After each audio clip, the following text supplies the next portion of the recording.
Assalamualaikum warahmatullahi wabarakatuh. Alhamdulillahi rabbil alamin. Alhamdulillahilladzi hadana lihada wa ma kunna linahtadiya laula an hadanallah. Asyhadu an la ilaha illallah wa asyhadu anna Muhammadan abduhu wa rasuluh. Allahumma salli wa sallim wa barik ala sayyidina Muhammadin wa ala alihi wa ashabihi wa man istanna bi sunnatihi wa da'a bi da'watihi ila yaumiddin.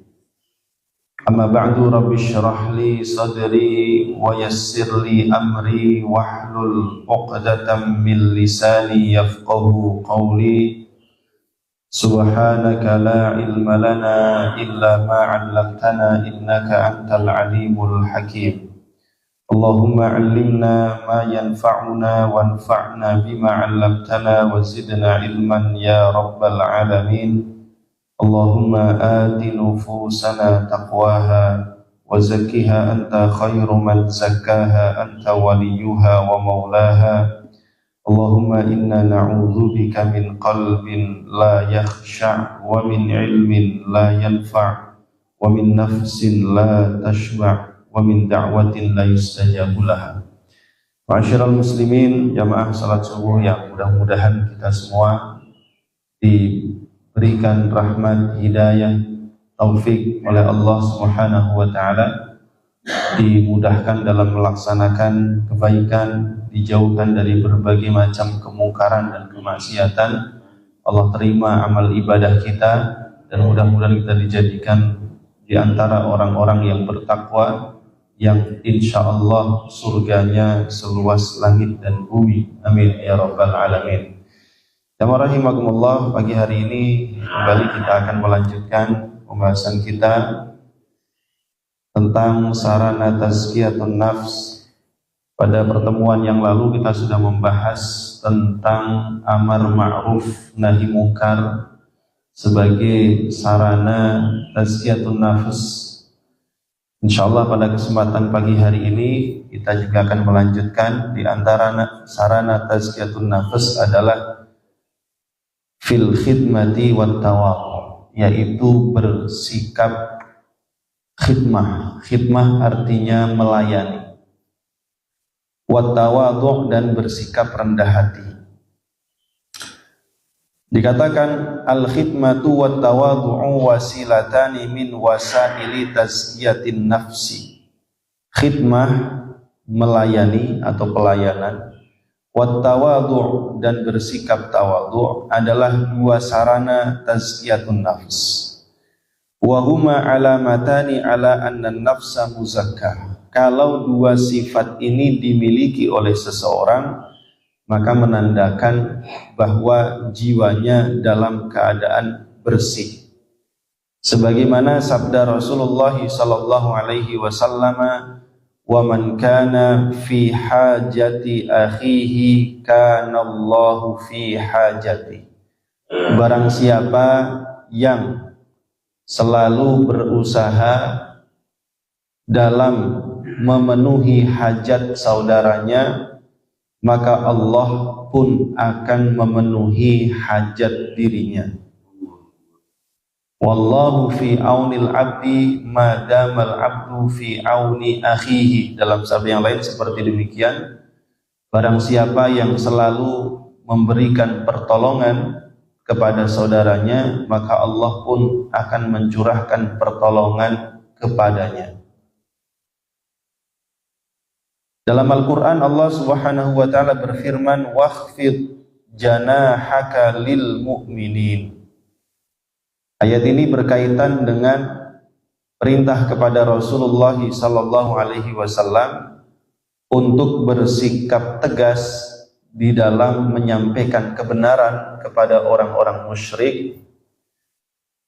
Lalu kemudian diiringi dengan perintah wakhfid janahaka, dan rendahkanlah sayapmu lil mu'minin, kepada orang-orang yang beriman. Maksudnya bersikaplah rendah hati. kepada sesama orang yang beriman. Rendah hati, berkasih sayang, memiliki perhatian, simpati, dan empati. Oleh karena itu, ma'asyiral muslimin jamaah rahimakumullah, karena jiwa manusia itu cenderung tidak menyukai sifat ubudiyah. Ubudiyah itu sifat hamba. Karena hamba itu cenderung diperintah, disuruh, dan harus melayani. Manusia terkadang lebih cenderung kepada sifat rububiyah. Rububiyah dalam artian pengen menjadi seorang yang ditakuti, dihormati, disegani, dilayani. Ya. Bukan berarti rububiyah itu artinya sifat ketuhanan, enggak. Ya, karena dulu ketika ketika Abrahah itu ingin datang ke Ka'bah, menghancurkan Ka'bah, belum sampai ke sana dia bikin tenda, dia menyita 200 ekor onta milik Abdul Muthalib. Abdul Muthalib datang, dia bilang, amma ana fa ana rabbul ibil. Adapun saya ini rabbul ibil, rabbun. Artinya saya ini tuan, pemiliknya onta. Ya. Jadi manusia itu cenderung seperti itu. Karenanya untuk meruntuhkan sifat-sifat rububiyah ini, atau keinginan untuk dilayani, disegani, ya, dihormati, yang ini cenderung akan mendorong manusia kepada kesombongan. Dan karena itulah kemudian Fir'aun itu mencapai puncak kesombongan, karena selain dia punya kuasa, punya sumber daya, punya kekuatan, dalam satu riwayat disebutkan dia ini berratusan tahun umurnya, dikatakan umurnya sangat panjang, ya, nggak pernah sakit. Ya. Itulah yang mendorong dia kemudian mengatakan, ana rabbukumul a'la, akulah Tuhan kalian yang paling tinggi. Makanya Quran membahasakannya, idhab ila fir'auna innahu tagha, dia telah melampaui batas. Ya, Fir'aun ini melampaui batas. Nah, untuk menghancurkan sifat-sifat sombong, sifat-sifat rububiyah, benih-benihnya yang ada dalam diri manusia itu, diantaranya adalah melakukan khidmah. Maka manusia ini sesekali harus bertindak melayani orang lain. Itulah kita mendapati mengapa ketika salah seorang sahabat bertanya kepada ibunda Aisyah Ummul Mukminin radhiyallahu anha, bagaimanakah Rasul itu di rumah? Bagaimana interaksi beliau dengan keluarganya? Maka Aisyah menjawab, beliau di rumah kadang-kadang melakukan pekerjaan rumah tangga, menjahit pakaiannya sendiri, ya, menyambung tali sendalnya sendiri, dan mengurusi beberapa pekerjaan rumah tangga sendiri. Jadi ketika ada bapak-bapak pagi-pagi berangkat ke pasar belanja, atau ngepel, nyapu, masak bahkan, ya, dan berbagai macam pekerjaan rumah tangga lainnya, itu sebenarnya bukan pertanda dia seorang yang lemah. Nah, dia sedang mengamalkan ini, insya Allah. Gitu ya. Jadi ini memang satu poin yang sangat penting, sehingga kita sebagai manusia itu tidak merasa sebagai orang yang selalu tinggi, tidak mendorong hati itu menjadi tinggi hati. Begitu pula dalam kondisi yang lain. Ya. Dia bahkan kita mendapati salah seorang cucu dari Ali bin Abi Thalib, kalau tidak salah namanya Ali Zainal Abidin. Ya. Beliau ini setiap malam kalau orang sudah tertidur lelap, menggendong sendiri karung-karung makanan, lalu beliau letakkan di depan rumah orang-orang miskin. Dan sepanjang beliau hidup tidak pernah ada yang tahu. Jadi orang-orang miskin ini kalau tiap pagi itu dia buka pintu, ada makanan di depannya, dan mereka tidak pernah tahu siapa yang meletakkannya. Begitu Ali Zainal Abidin ini meninggal dunia, mereka tidak pernah lagi mendapati makanan di depan rumahnya. Disitulah mereka baru sadar, berarti selama ini yang membagikan makanan di depan rumah kita ini adalah beliau. Jadi ini adalah khidmah sekaligus merahasiakan amal, sehingga ini menjadi puncak kebaikan yang sangat luar biasa.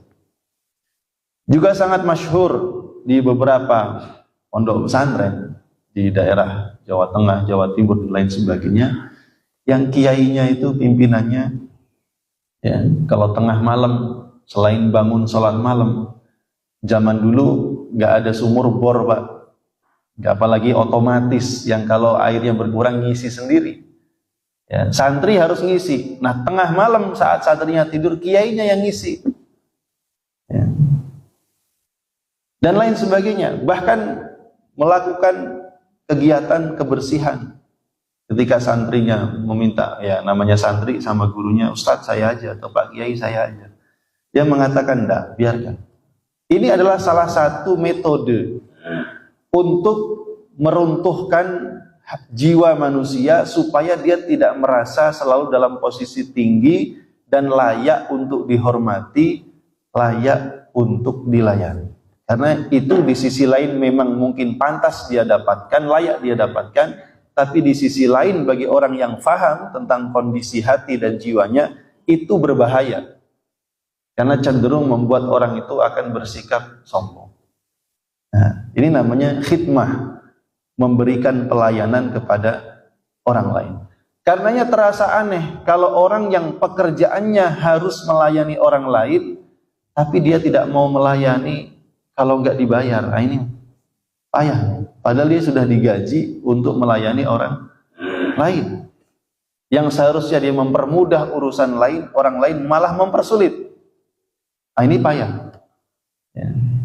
Padahal Rasulullah SAW mengatakan, man yassara mu'minan yassarahullahu yaumal qiyamah. Barang siapa yang mempermudah urusan orang lain, kelak pada hari kiamat Allah mudahkan urusannya. Dan kita ini sangat butuh keringanan, kemudahan urusan akhirat, Pak, dibandingkan urusan dunia. Ya. Sampai-sampai doa Rasulullah SAW, Allahumma hasibni hisaban yasira. Ya Allah, hisablah kami dengan hisab yang ringan.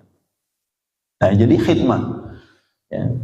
Karenanya kalau kita datang di rumah kita seorang tamu atau beberapa orang tamu, Rasulullah SAW memerintahkan kepada kita, man kana yu'minu billahi wal yaumil akhiri falyukrim dhaifahu. Hendaknya dia memuliakan tamunya. Ini dalam rangka khidmah, memberikan yang terbaik kepada tamu. Makanannya, pelayanannya, servisnya dan lain sebagainya. Man kana yu'minu billahi wal yaumil akhiri falyukrim jarahu. Barang siapa beriman kepada Allah dan Rasulnya, hendaknya memuliakan tetangganya. Dan begitu yang lain sebagainya. Ya. Yang muda menghormati yang tua menyayangi yang muda. Selalu ditumbuhkan rasa kasih sayang, empati dan simpati. Ya. Nah, ma'asyiral muslimin jamaah rahimakumullah, barangkali sebagian orang menyangka bahwa kalau dia bersikap seperti demikian, dia merasa derajatnya mungkin jatuh. Masa saya pimpinan kok, ya, melakukan pekerjaan bawahan misalkan, katakan begitu. Masa saya suami cuci piring, ya misalkan. Ya. Justru sebaliknya, Rasulullah Sallallahu Alaihi Wasallam beliau bersabda, ma zadallahu abdan bi'afwin illa izzan. Allah tidak akan menambah bagi seorang hamba disebabkan karena sifat pemaafnya, Allah tidak akan menambahkan kecuali izzan, kemuliaan. Orang itu kalau bisa jadi pemaaf, ya, justru akan dimuliakan oleh Allah. Sementara sebaliknya orang itu kalau disenggol, ya, nggak marah, tuh kayaknya takut disebut pengecut gitu, Pak. Ya. Makanya kalau di jalan, kapan kemarin itu saya lewat di jalan, udah ada orang ini ngangkat kerah baju orang lain pinggir jalan. Sampai ambulan mau lewat aja nggak peduli dia. Ya, jadi Allah tidak akan menambahkan bagi seorang hamba disebabkan sifat pemaafnya kecuali kemuliaan. Wa ma tawadhu'a ahadun lillahi illa rafa'ahu Allah, dan tidaklah seseorang bersikap tawadhu, rendah hati, karena Allah. Jadi sifat tawadhu'nya itu tawadhu'nya karena Allah. Karena lo berarti ada tawadhu selain Allah, ada Pak. Tawadhu'nya pengen dipuji, pengen disebut sebagai orang yang tawadhu. Ya, tahu-tahu nggak ada angin, nggak ada hujan, dia cerita, nih baju saya cuma 50.000, sendal saya ini jepit 5.000. Ya. Jadi orang nggak ada yang nanya, dia cerita. Ya kan? Maksud hati orang biar nyebut dia orang yang tawadhu. Nah, ini namanya tawadhu bukan karena Allah. Nah, di sini Rasul menyebutkan barang siapa yang bersikap tawadhu karena Allah, illa rafa'ahullah, Allah akan mengangkat derajatnya. Jadi sikap tawadhu itu sama sekali tidak akan merendahkan seseorang. Justru dia akan meninggikan derajatnya di sisi Allah Subhanahu wa taala. Begitu pula sikap khidmah, ya, melayani, dan melayani itu membutuhkan sikap tawadhu. Salah satu di antara hal yang mengesankan dari di masih hidup beliau, Kiai Haji Muslih Abdul Karim, datang kemanapun beliau, ya, baru masuk itu pintu, lihat sandal berantakan, beliau ngerapiin sandal dulu. Pak Kiai Muslih, mesti rapiin dulu sandalnya.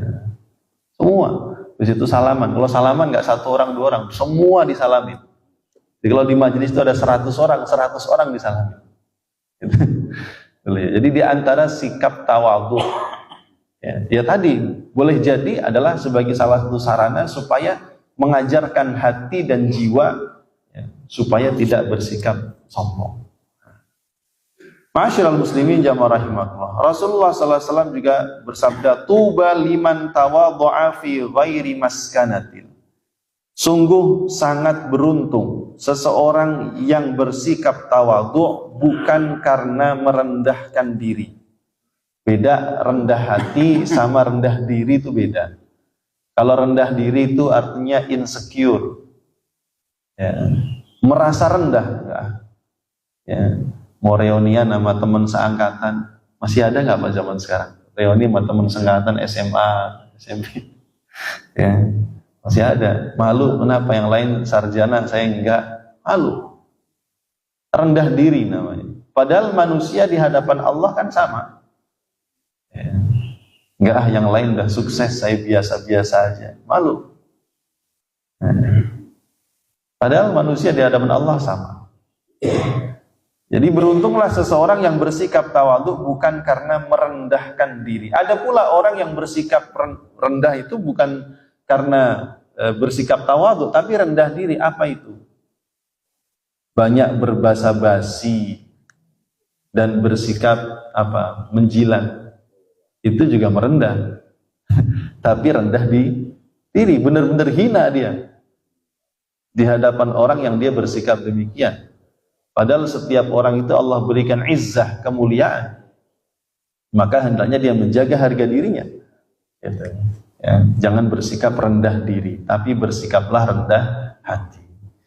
Wa anfaqa malan jama'ahu fi ghairi ma'siyah, dan beruntunglah seseorang yang menginfakkan atau menafkahkan harta yang dia kumpulkan dari selain jalur kemaksiatan. Artinya harta yang halal, menafkahkan, menginfakkan harta yang diraih dengan jalan yang halal.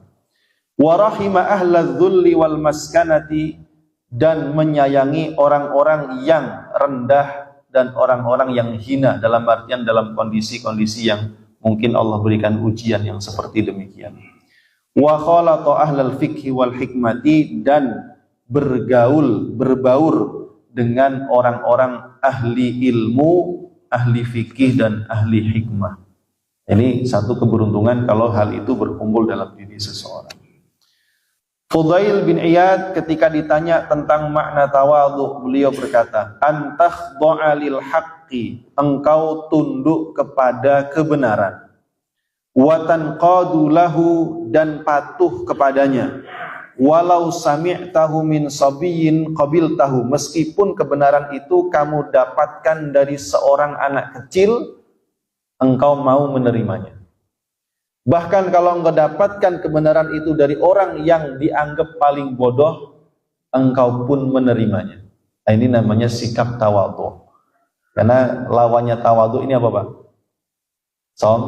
Sombong. Sombong itu batarul haqqi, menolak kebenaran.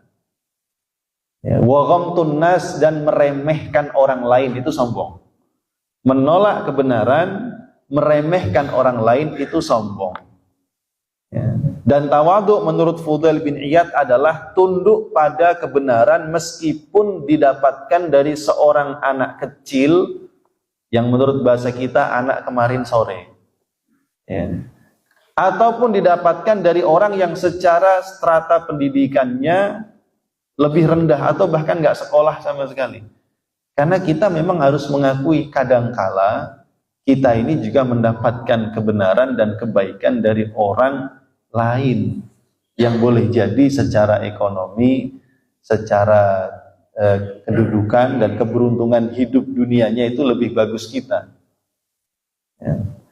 Maka begitulah ketika Imam Abu Hanifah lewat dalam sebuah perjalanan, seorang atau beberapa anak kecil yang sedang bermain, dia mengingatkan, "Nah, hati-hati, itu berbahaya." Maka anak kecil itu pintar menjawabnya, "Anda yang harus berhati-hati, wahai Imam." Anak kecil, "Anda yang harus berhati-hati, wahai Imam." Pak Imam. Ya. Kenapa, nak? Karena fatwa Anda kalau salah akan menyesatkan banyak manusia.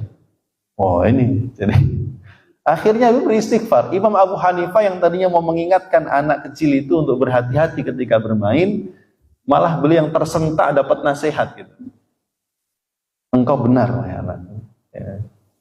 Jadi karena lisannya seorang ulama itu kalau benar, dia memberikan banyak manfaat dan memberikan petunjuk kepada banyak orang sehingga pahalanya besar. Tapi di sisi lain kalau dia salah, bahayanya dia menyesatkan banyak manusia. Na'udzubillah tsumma na'udzubillah. Jadi ini sikap tawadhu yang memang hendaknya ya dimiliki oleh seorang mukmin, dan caranya tadi adalah dengan cara melakukan khidmah. Sesekali kita melakukan khidmah, melayani orang lain. Kemudian ma'asyiral muslimin jamaah rahimakumullah. Wa qila li Abdul Malik bin Marwan. Abdul Malik bin Marwan, salah satu khalifah dari Bani Umayyah. Dia ditanya, ayyur rijali afdal? Siapakah manusia yang paling utama? Dia mengatakan, man tawadhu'a an qudratin. Seseorang yang bersikap tawadhu padahal dia mampu untuk bersikap lebih, maksudnya dia mampu untuk memberikan instruksi, perintah, tapi dia memilih bersikap tawadhu. Wa zahida an raghbatin, dia bersikap zuhud padahal kalau dia mau segala sesuatu dia bisa miliki dan dapatkan.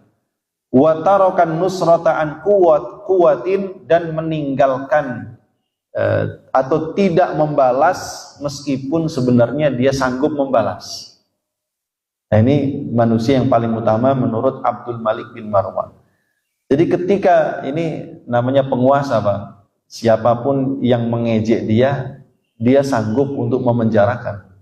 Siapapun yang melawannya, dia sanggup untuk memberikan hukuman apapun, karena dia namanya penguasa itu segala sumber daya ada di tangannya. Tetapi ketika beliau mengatakan seperti ini menandakan beliau memiliki sikap tawadhu yang sangat luar biasa. Ya.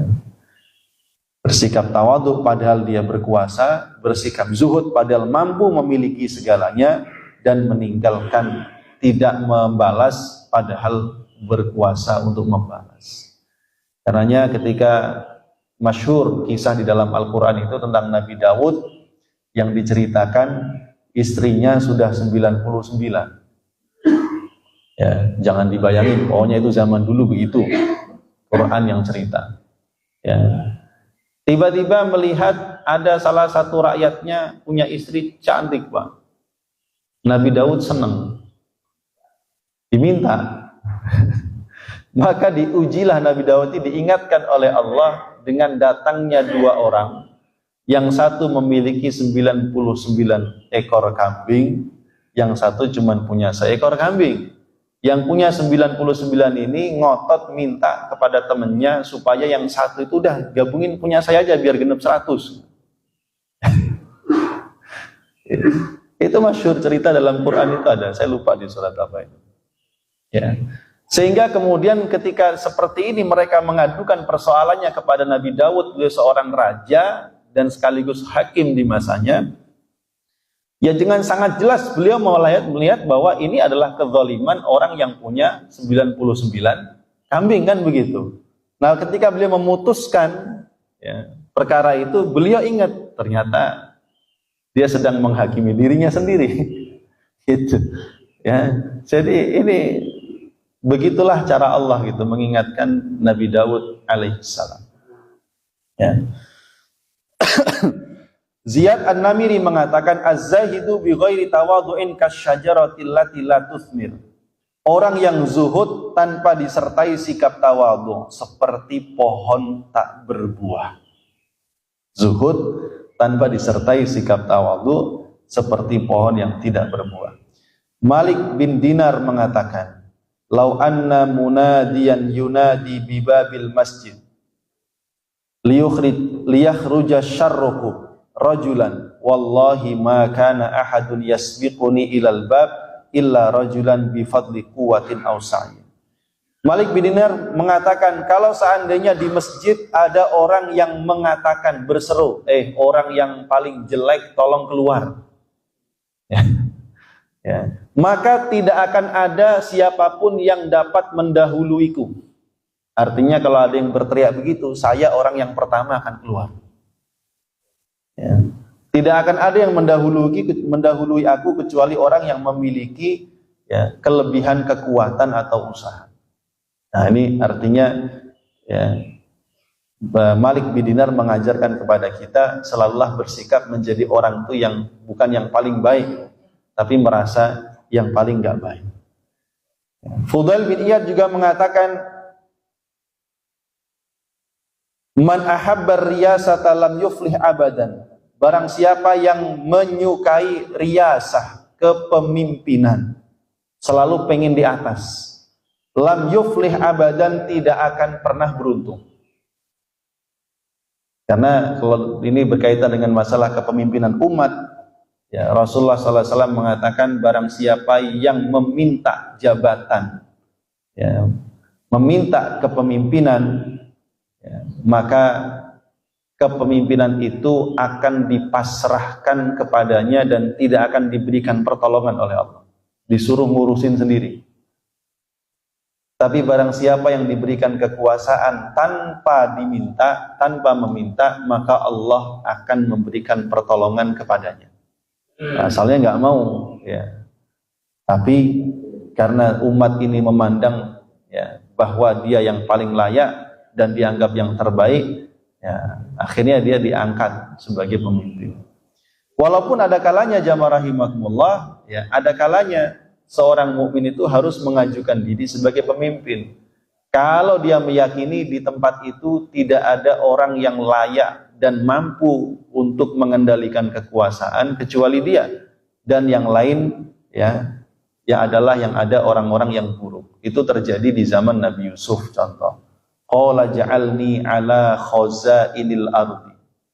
Nabi Yusuf berkata kepada raja, angkatlah aku sebagai menteri ya, berkaitan dengan khazainil ard, yang mengurusi tentang urusan pangan, logistik. Ya, inni hafidhun alim. Beliau kampanye, tagline-nya inni hafidhun alim. Saya ini orang yang amanah, alimun dan punya ilmu. Ya, berarti amanah dan profesional, Pak. Tagline itu boleh dalam kondisi demikian, karena kalau beliau tidak maju, wah, nanti yang diangkat sama raja yang lain yang boleh jadi korupsinya payah-payah. Nah, seperti itu. Tapi al-aslunya kepemimpinan itu memang tidak boleh diminta. Al-aslunya begitu. Karena ketika Abu Dzar Al-Ghifari, "Ya Rasulullah, mengapa engkau tidak mengangkatku sebagai pejabat? Limadza lam yasta'milni?" Ya, kenapa engkau tidak memberikan jabatan kepadaku? Maka Rasulullah mengatakan, "Wahai Abu Dzar, ya, sesungguhnya jabatan ini adalah amanah.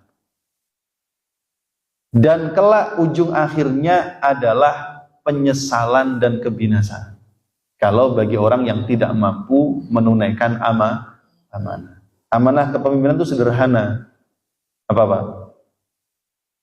Yaitu bersikap adil. Itu toh, udah. Ya.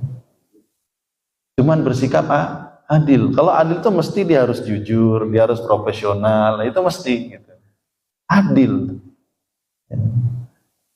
Innallaha ya'murukum an tu'addul amanati ila ahliha wa idza hakamtum bainan nasi an tahkumu bil adl. Ayatnya surah An-Nisa 53 kalau nggak salah. Kalau dia bisa menunaikan itu, maka bagi rakyat perintahnya, ya ayyuhalladzina amanu atiullah wa atiur rasul wa ulil amri minkum. Dia berhak mendapatkan ketaatan dari rakyat. Baik. Abu Zaid berkata, "Madamal abdu yadhunnu anna fil khalqi man huwa syarrun minhu fahuwa mutakabbir." Naudzubillah. Selama seseorang itu menyangka bahwa di antara manusia masih ada yang lebih buruk dari dirinya, berarti dia orang yang sombong. Jadi kalau ada orang merasa ada orang lain yang lebih buruk dari dia, berarti dia orang yang sombong. Masih ada benih kesombongan dalam dirinya. Ini ya perlu penjiwaan yang lebih mendalam. Bukan berarti kemudian kita ini benar-benar paling buruk-buruk. Maksudnya menuduh diri kita, jangan sampai kita merasa lebih baik dari orang lain. Faqila lahu, lalu ditanyakan kepadanya, famata yakunu mutawadian. Kalau begitu kapan seseorang dianggap sebagai orang yang tawadhu? Beliau menjawab, idza lam yara li nafsihi maqaman wala halan, yaitu ketika dia tidak melihat dirinya memiliki kedudukan apapun di antara manusia. Ya memang ini bisa kita lihat bahwa slogan merakyat itu bagus Pak. Ya, makanya sukses ya kan. Orang tuh kalau bisa benar-benar memberikan kesan kepada orang lain tentang kesan merakyat, membaur, itu orang lebih terkesan. Kenapa? Karena ya lebih cair. Beda dengan orang yang ya selalu menjaga jarak. Ya. Nah ini sikap tawadhu. Sehingga ma'asyiral muslimin jamaah rahimakumullah, ada seseorang yang saleh ya, bermimpi sampai 3 kali berturut-turut Rasulullah SAW datang ke dalam mimpinya dan mengatakan, sampaikan salamku kepada si fulan yang ada di Mekah, sungguh dia adalah ahli surga. Sampai 3 hari ya. Maka orang ini resah ya. Tadinya mimpi sekali gak dihiraukan, barangkali cuma bunga mimpi. 2 kali masih gak digubris. Yang ketiga ini dia semakin mantap. Maka dia pun melakukan perjalanan sampai ke kota Mekah. Dia bertanya kepada semua orang tentang si fulan yang disebut dalam mimpinya itu. Maka dikatakan kepadanya, ngapain engkau mencari si fulan? Dia itu orang yang paling buruk. Untuk apa engkau mencari si fulan? Dia itu orang yang paling buruk. Maka dia mengatakan, saya pokoknya pengen ketemu. Ya. Ketika ketemu dia kaget, memang penampilannya bukan penampilan orang saleh. Ya. Dan lebih cenderung kepada penampilan orang yang ahlul maksiyah sebenarnya. Maka disampaikan kepadanya, wahai fulan, saya bermimpi 3 kali berturut-turut Rasulullah mendatangiku dan menyampaikan kepadaku untuk menyampaikan salamnya kepadamu dan mengatakan engkau adalah ahli surga. Apa amalanmu? Coba. Ini ya kan? Jadi makanya artinya kalau dalam bahasa Inggris kan don't judge the book by its cover. Apa itu artinya? Jangan menghukumi suatu buku hanya dengan melihat sampulnya. Oh, buku jelek nih karena sampulnya jelek misalkan. Cover luarnya. Dia bilang, bagaimana mungkin saya ini orang paling buruk di kota Mekah ini. Saat orang ibadah saya tidak ibadah. Ya. Dan lain sebagainya lah, dia merasa dirinya paling buruk. Enggak, engkau pasti memiliki satu keistimewaan. Coba pikirkan. Dia mengatakan selama hidup tidak ada kebaikan yang aku lakukan kecuali ada tetanggaku. Dia seorang janda, ditinggal mati suaminya.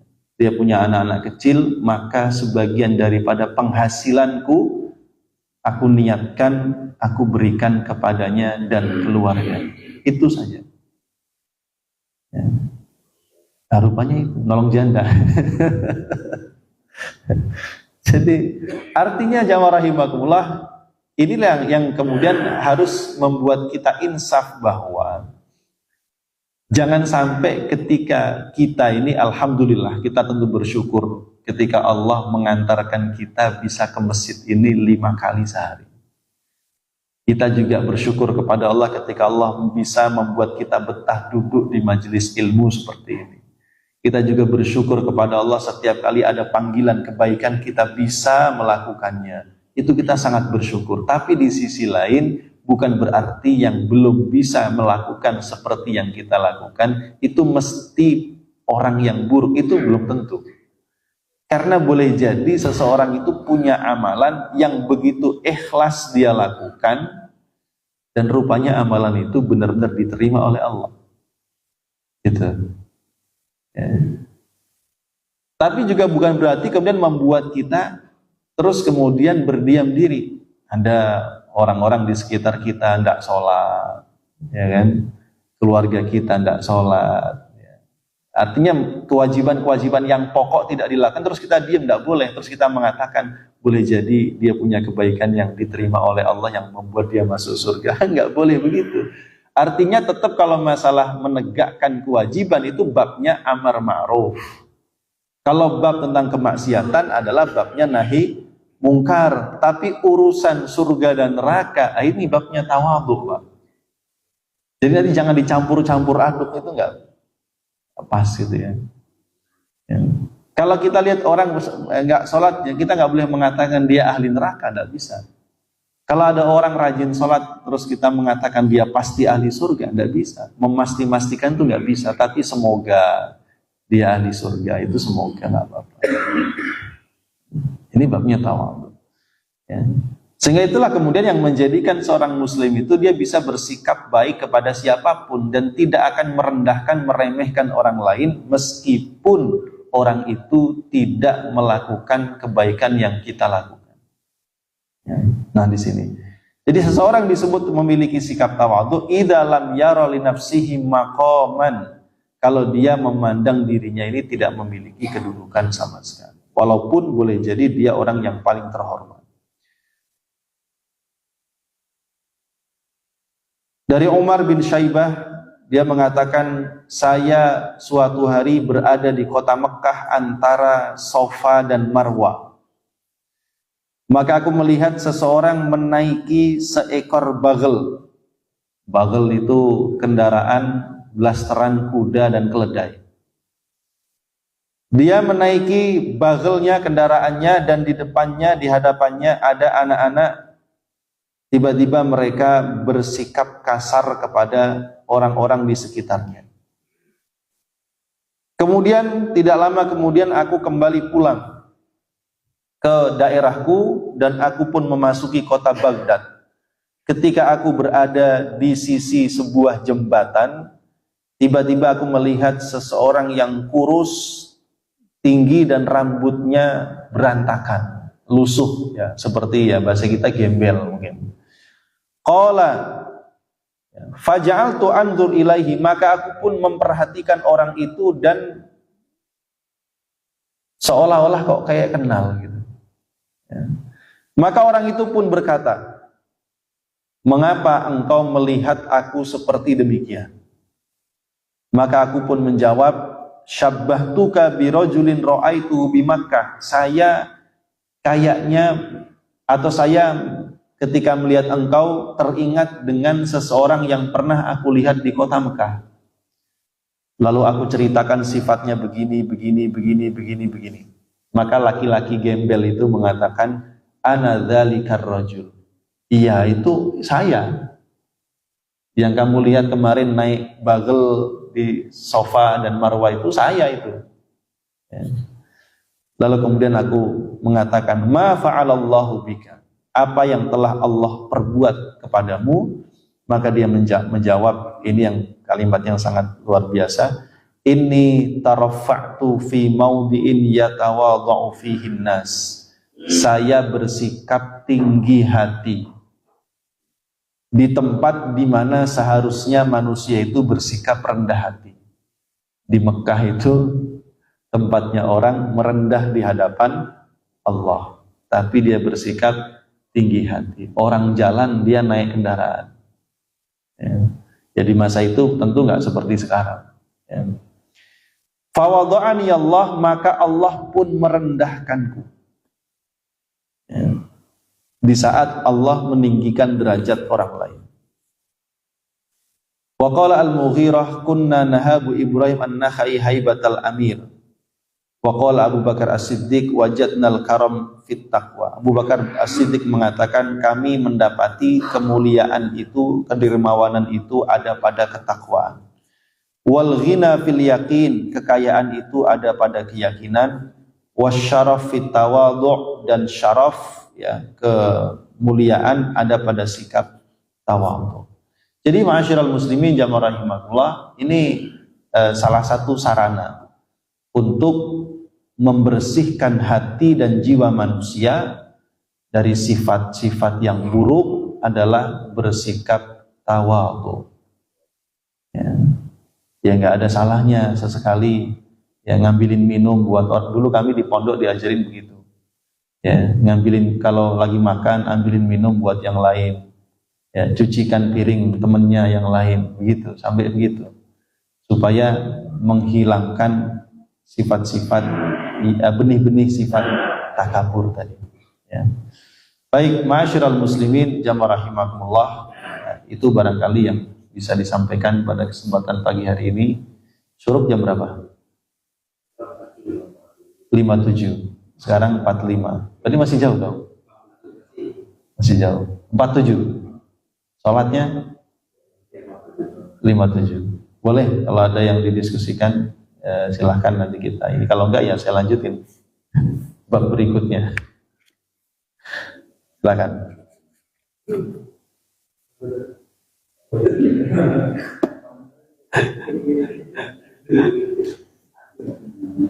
Nungguin syuruknya kan. Iya. Jadi memang gini Pak, ini tentu kalau bagi orang yang punya jabatan gitu ya, ini penting. Ya, tapi bagi orang yang kayak kita ini nggak terlalu punya jabatan ya, bukan berarti nggak penting. Ya, tapi tidak terlalu tekanannya tidak seperti orang yang memiliki jabatan. Ya. Jabatan RW sama RT. Gitu. Ya. Jadi orang-orang yang di posisi dia itu dia dianggap sebagai posisi strata sosial yang dimuliakan, itu sebenarnya posisi-posisi yang rawan. Ya. Makin tinggi makin rawan. Makanya tadi saya sampaikan ya. Jadi kalau ada seseorang dia ada dalam posisi jabatan yang seharusnya melayani manusia, dan karena itulah kemudian dia juga diberikan bayaran oleh negara, dalam arti ya, ini adalah rakyat. Lalu ternyata dia justru bersikap mempersulit rakyat, nggak mempermudah, ini yang repot. Ya. Orang pati disebut. Iya tinggi, nanti dia sudah sudewo Pak, dewa. Ya, Pak Haji.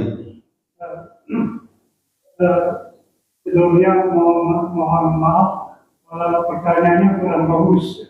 Ini proses tentang kebenaran, tentang kebenaran. Waktu itu kan orang kafir seperti Abu Jahal, Abu Wahab, Abu Jahal, kan dia kan tidak mau menerima kebenaran. Sehingga dia kafir, tidak mau masuk Islam, tidak mau masuk Islam yang diajarkan oleh Nabi. Terus melihat dia mati itu, dia meninggal, dia mengkubur, dia diajak. Itu maka ajaknya itu hingga sekarang dia diajak terus apa tidak? Iya. Diajak nggak? Abu Jahal dan Abu Lahab serta abu-abu lainnya di masa Rasul yang menolak kebenaran dan mati dalam kemusyrikan, ya seperti apa yang disampaikan Allah dalam Al-Quran. Innal ladina kafaru wa saddu an sabilillahi thumma matu wa hum kuffar falan yaghfirallahu lahum. Orang-orang yang kafir lalu menghalang-halangi manusia dari jalan Allah, lalu dia mati dalam keadaan kafir, Allah tidak akan mengampuni mereka. Surah Muhammad. Surah Muhammad benar. Ya. Di akhir Pak Haji. Saya lupa ayatnya. Nah, berkaitan apakah dia di alam kuburnya mendapatkan siksaan? Oh, itu udah pasti. Karena jangankan orang yang mati dalam keadaan kafir, Rasulullah melewati kuburan, 2 kuburan. Lalu Rasulullah SAW mengatakan 2 penghuni kuburan ini sedang disiksa. Padahal ini kuburan orang yang matinya dalam kondisi Islam. Ya, 2 penghuni kuburan ini sedang disiksa, ya, dan mereka ini disiksa ya karena sesuatu yang sebenarnya sesuatu yang besar. Ya, ada yang mengatakan bukan karena dosa besar, tapi nanti yang satu nggak mungkin bukan dosa besar. Yang pertama, dia disiksa karena selalu mengadu domba. Dia punya dosa di dunia mengadu domba. Yang satu lagi karena orang ini dia tidak memperhatikan kesuciannya setelah buang hajat. Jadi kalau buang air kecil, selain sembarangan, istinjaknya nggak benar. Proses pensuciannya ini nggak benar. Ini yang menyebabkan 2 orang ini mendapatkan azab kubur. Maka apalagi yang matinya dalam kondisi tidak beriman. Fir'aun dan bala tentaranya setiap pagi dan sore selain mendapatkan siksaan kubur, ditampakkan kepada mereka siksaan akhirat yang kelak mereka terima. Udah berapa ratus tahun berarti, tiap pagi dan sore. Jadi begitu Pak Haji. Ya, oleh karenanya ya sudah selayaknya kita ini sebagai seorang mukmin ya berhati-hati, ya, menghindari semua hal-hal dosa-dosa sekecil apapun yang berpotensi menjadikan kita mendapatkan azab baik di kubur apalagi di akhirat.